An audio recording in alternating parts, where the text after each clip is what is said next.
morning. My name is Neil Masurer. My teammate is Alec Valadres.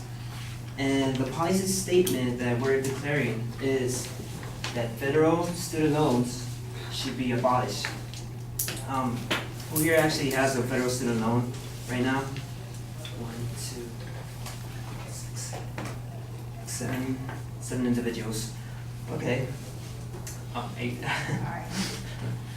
Oh, if you guys don't know what's a federal student loan, I'll give you the definition right now. And it's a low-interest loan for students and parents, which is used to help pay for the cost of any form of education after high school or community college. The lender for the federal direct student loan is the United States Department of Education, rather than an institution such as a bank.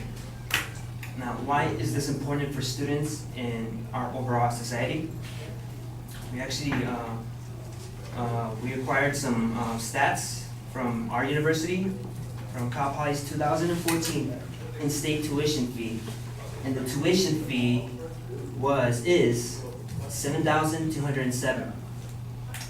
Now let us compare our current tuition fee with that of Cal Poly's 2003 tuition fee, where the state tuition fee was $2,500. That's a 188% increase over 10 years, and almost 3 times as much than it was before. Now I'm going to get into the reasons why there's such a big difference in tuition fee between these years. And it's because of a correlation between the more we basically get federal student loans, the higher the tuition will go in our universities. And a comment from Daniel Lin, a PhD graduate in economics, points out, the price of college rising so quickly, why is that? Supply and demand. We're seeing an enormous increase in demands for higher education, and the universities can respond in 2 ways: increasing the supply by accepting more students, or increasing the tuition.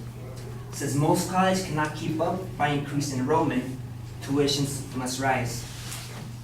And he has a second reason, and he states it's public policy.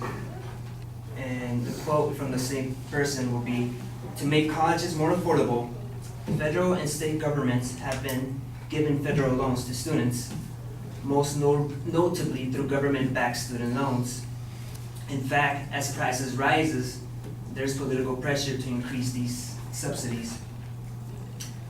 Now, we basically, me and my partner basically are saying that it's not a good reason to actually get a federal student loan, even though, I mean, it does help us, but there will be consequences in the end. I mean, how long are we actually going to be paying it? 10 years once we graduate? Are we going to be able to pay it afterwards? And there's, we consider alternatives to federal student loans to pay for our education. Let me get to that.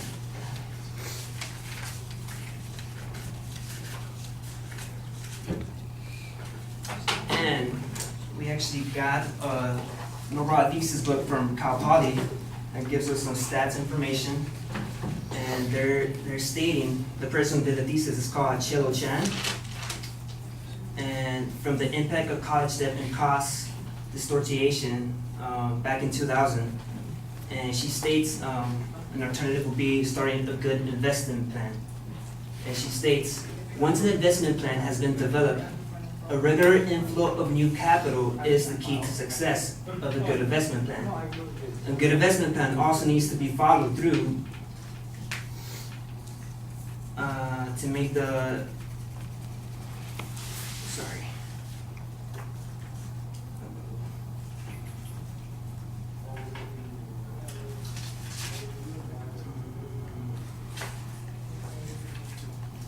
yes, I wrote something down.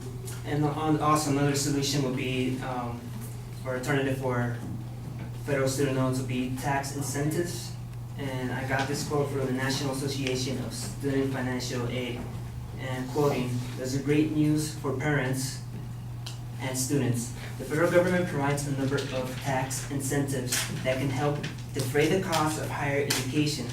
These incentives come in a couple of forms: tax credits, which already directly reduce the amount of tax you are liable for, and tax deductions, which reduce the amount of income on which you pay taxes. You can also get a signature loan, and I got this quote from US Today, and stating that a signature loan, the United States' largest private student loans, bases its interest rates and fees on prime rate and students' or co-signers' credit history. Borrowers with excellent credit qualify for straight prime rate, now 5% and no fees. Those with fair credit may pay up to 8%.